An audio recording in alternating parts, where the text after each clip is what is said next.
Okay guys, it's me again, Plodoy Works. So meron tayong X-Max 300 dito na aayusin. Today's video ay magsi-CVT cleaning tayo ng X-Max 300. So simulan na natin yung pagtatanggal ng kanyang panggilid.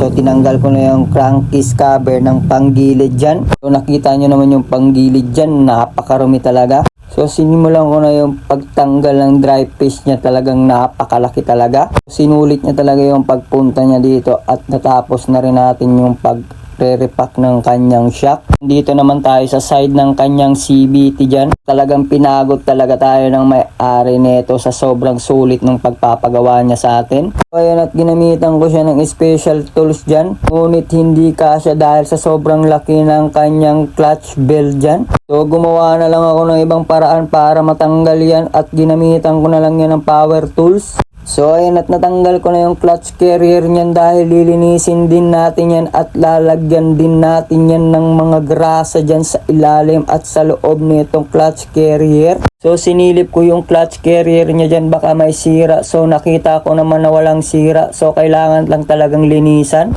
So syempre imnan muna natin ng Sprite dahil uhaw na tayo. So sinimulan ko na yung pag-i-spray yung kanyang panggilid dyan. May iba pa siyang reklamo sa motor na hindi daw minsan nag-i-start. So yan, at tatanggalin ko na yung kanyang U-box na napakalaki dyan. Kahit siguro 1 year old na bata, kasyang-kasya sa U-box ng X-Max na to. Yan, at tinanggal ko na yung park light niya dyan sa loob. So nakita nyo naman yung U-box, napakalaki. So ayan, at magto-throttle body cleaning din tayo dito at lilinisan din natin yung kanyang starter motor. So ayan, at tinanggal ko na rin yung air cleaner niya na napakalaki rin talaga. Talagang sinulit niya talaga yung pagpunta niya dito at talagang pinaayos niya talaga lahat. So ayan, at iaakyat ko na naman ulit yung X-Max na yan dahil uunahin ko naman talaga yung panggilid nito dahil yun yung unang concern niya. So, nagkataon naman na may nakita kaming problema dito sa kanyang manifold. Yung issue ng X-Max na to, talagang natatanggal talaga yung manifold niya. Dahil napakakaunti lang kasi ng kapit ng kanyang manifold dyan sa may goma na yan. So talagang dahilan ng mga X-Max kung kaya hindi nakaka-andar minsan. Kita nyo naman yan, tanggal na talaga. Yung design kasi ng X-Max sa manifold talagang nakadikit lang. Kita nyo naman, napakababaw lang nung pagkadikit niyan. Sobrang dumi din ng kanyang loob, ay kailangan ko rin talagang i-throttle body cleaning to. Itong sakto lang talaga na nagpa-maintenance yung may-ari nito. Shoutout sa'yo, Dan.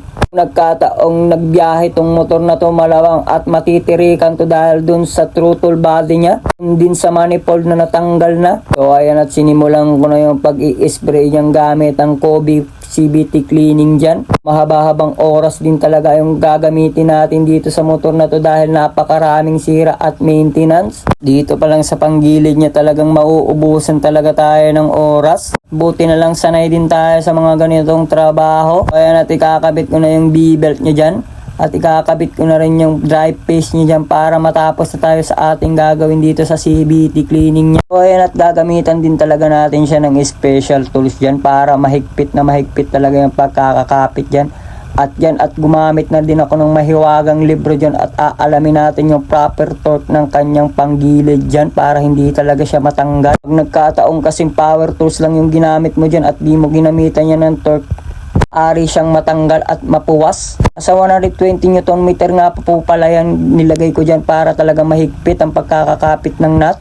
Kaya natapos na nating mahigpitan at pupunta naman tayo dito sa kanyang clutch carrier dyan. Tatanggalin din kasi natin yan at lalagyan natin ng grasa. Siyempre gagamitan din natin yan ng special tools from Yamaha. Kasi mga special tools na hindi din fit sa X-Max. Yung iba ginagawang ko na lang ng paraan para matanggal.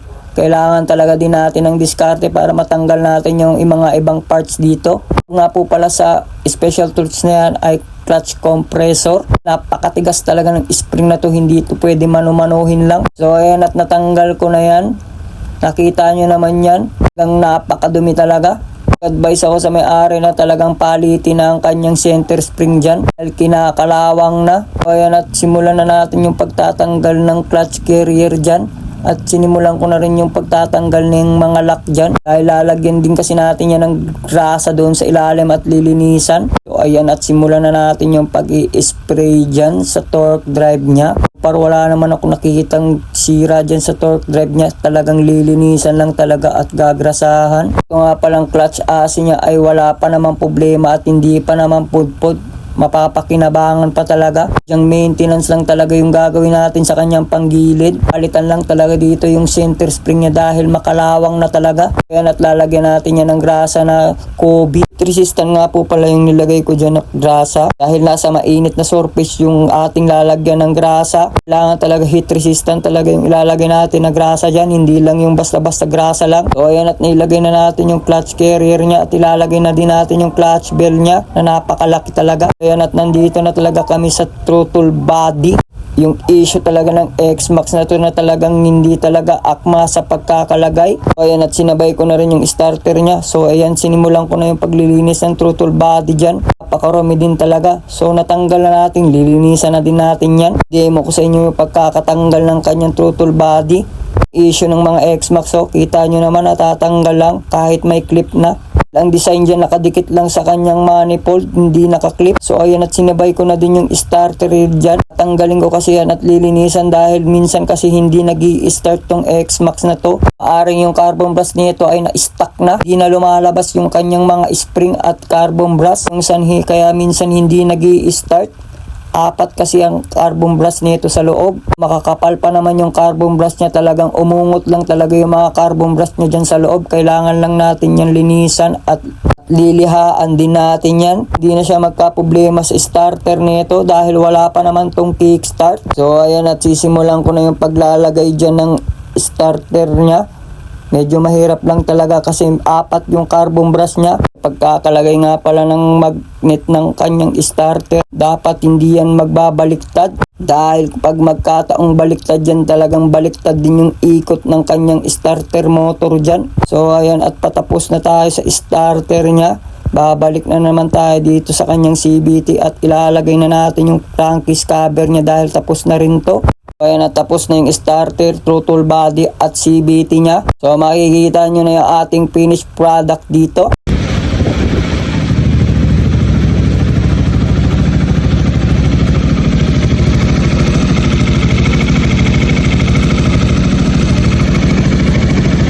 So ayan, natapos na tayo. Huwag niyong kalimutang mag-like and share sa ating video at pakipollow na din ako sa aking page na Plodoy Works. So pa-shoutout na rin ako sa may-ari nito na si Dan, aking amigo na gwapo. Sunod ulit nating mga video. Bye!